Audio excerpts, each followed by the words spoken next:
2019, fresh trouble for Atiku in Southeast.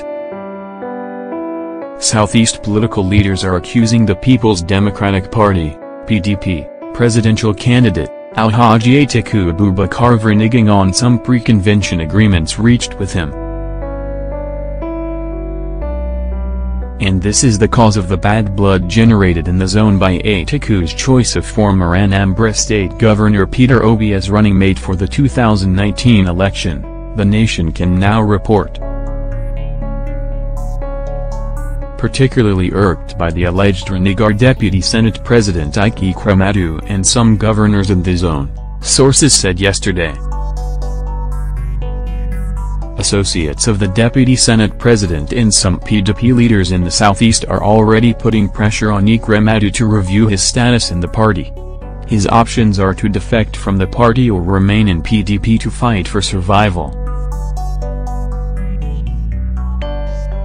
The alleged agreements include consultation with Southeast leaders on how to pick vice presidential candidate, consensus on other positions conceded to the zone, finding a meeting point with the zone on Atiku's idea of restructuring, need to spend one term in office and cede power to the Southeast in 2023, the offer of the VP slot to Ekweremadu, right of first refusal, before any other candidate.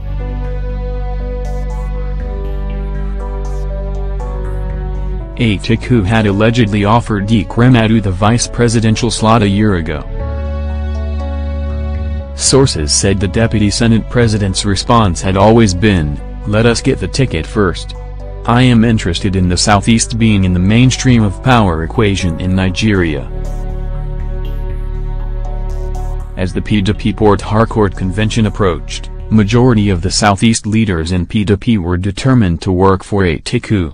Hence their decision to shun overtures from Governor Nyesom Wike of Rivers State to team up with Sokoto State Governor Aminu Waziri Tambuwal. It was gathered that a few days before the convention, Ekweremadu and some Southeast governors shunned all the meetings convened by Wike. Within a week of Atiku's emergence as PDP presidential candidate, he named Obi as running mate, causing bad blood in some political quarters in the zone. The first salvo was fired by Ebonyi State Governor David Umahi, who said Obi's choice was made without consultation with leaders of the zone, although he was quick to add that he has nothing personally against Obi. Obi himself has since launched a mission to douse the tension, moving round the zone to talk to those that matter. But sources said the issue has continued to be a source of worry for Atiku in the Southeast. All our leaders have no grudges against Obi, but they are just unhappy about how Atiku reneged on some of the agreements reached with him, especially the essence of carrying stakeholders along, a well-placed source said yesterday. Shortly after he emerged as the PDP candidate, he has stopped consulting Ekweremadu, Southeast governors and leaders. The painful thing is that he bowed to pressure from outside the Southeast to pick Obi, and he did not care to revert to these leaders and governors on his choice.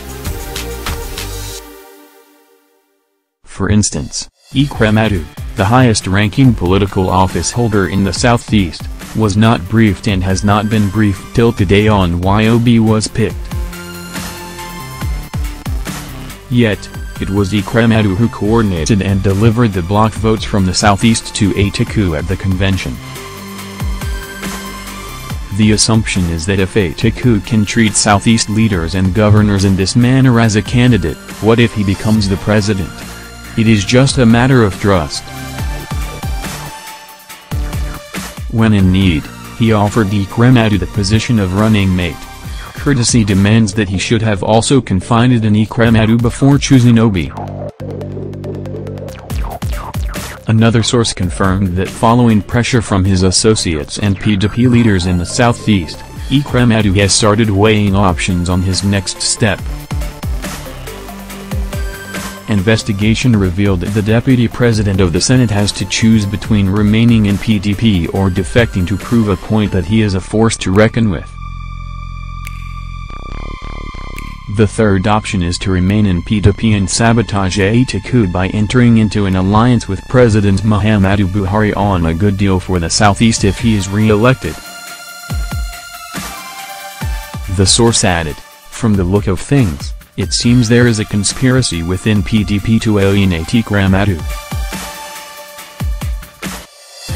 Apart from Atiku, the national chairman of PDP, Prince Ekweremadu has not deemed it fit to call the deputy president of the Senate on why Ekweremadu was not invited to the meeting where Obi was nominated. Even after the nomination, Ekweremadu has not met with Ekweremadu on the choice of Obi. The party and Atiku went ahead to constitute the Presidential Campaign Council without any input from Ekweremadu. This is an insult. Some powers that be are angry with Ekweremadu for backing Atiku, and the same presidential candidate does not care a hoot about Ekweremadu. It is regretful that we all betrayed Wike and now Atiku is abandoning our leaders.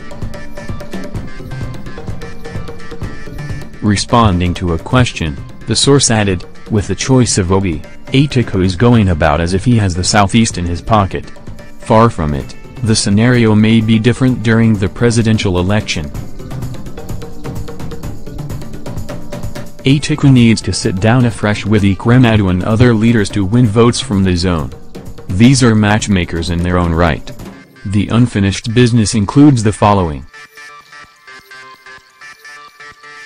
reaching consensus on other posts to concede to the zone, finding a meeting point with the zone on Atiku's idea of restructuring, need to spend one term in office, and ceding power to the Southeast in 2023.